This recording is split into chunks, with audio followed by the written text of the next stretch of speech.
Morning, everybody. It's Dr. Kenton Wakes Up. I'm Dr. Kenton. Today's Tuesday,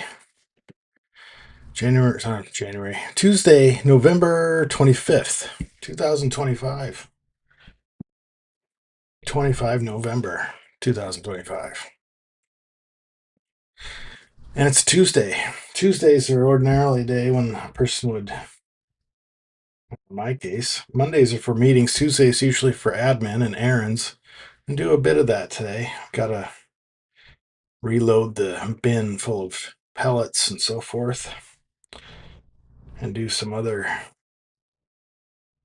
errands and prep work for the anticipated holidays shutdown, where people take a few days off for Thanksgiving or whatever the case is.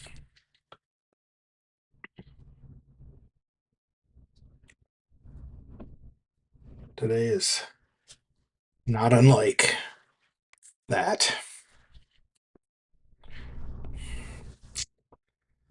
So, well, let's just do this one. This isn't a great starting word according to the experts, but I got one. Whew. Okay, let's.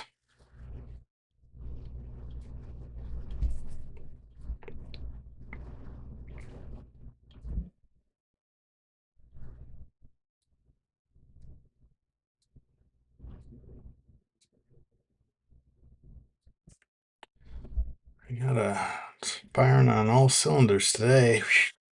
Three. Holy guacamole.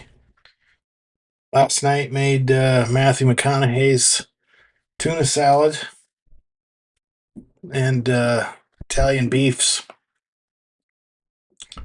Both pretty tasty. Both pretty tasty.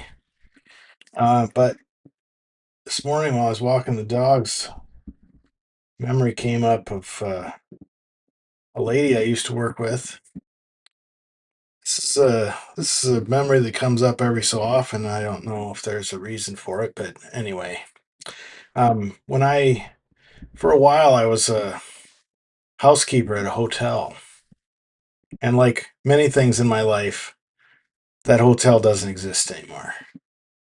I think it's one side of it is a bookstore, and the other side is something like a Circuit City doesn't exist, but something like what is it?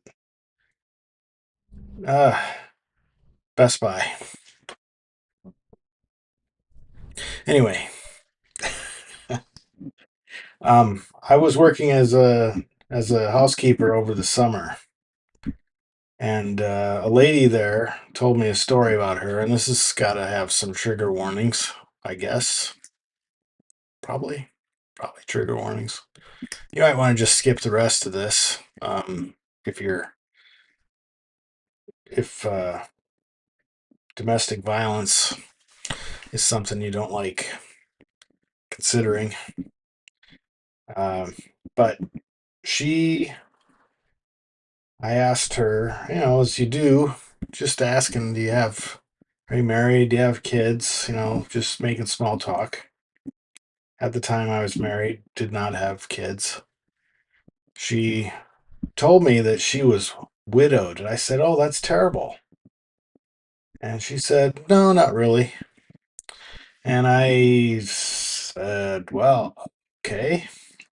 And she said, "He used to abuse me. He'd come home drunk from a bar many times a week and he'd beat me up." And I said, "Well, that's terrible." And she said, "Yeah, well, one day I told him I'd had enough, and that if he ever did it again, he would, she would make sure that he was good and drunk and passed out in bed, and then she'd sew the sheets together so that he couldn't get out of them. And then she said she was gonna beat him with a baseball bat until he was dead." And then I said, "Oh my God, what what did he say to that? And she said, oh, not much. And then she said, yeah, and then he died like a month or two later. And I said, oh, geez, how'd that happen? And she said, well, um, he got really drunk at the bar, and one car accident, one car accidented himself either into a tree or into a ditch or something, and died from his injuries. I said, oh, that's terrible. And she said, but I sued the bartender for over serving him, and I got a huge settlement out of it. So you can imagine that a person might have some conflicted feelings. That was a roller coaster. Feeling terrible for your friend, and then, sort of like supportive. Supportive of the notion that, I'm not going to take this anymore. And then kind of devastated because guy died in a car accident. And then happy again because the person got a settlement. It's kind of like a metaphor for life, There's a lot of really strange things happen that might seem positive to one person in one context and very negative in another. And depending on how you look at it, two different people could see the same exact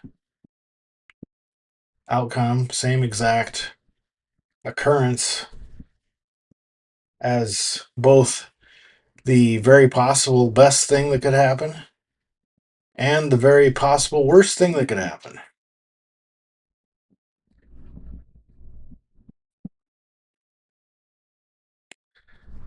So, anyway,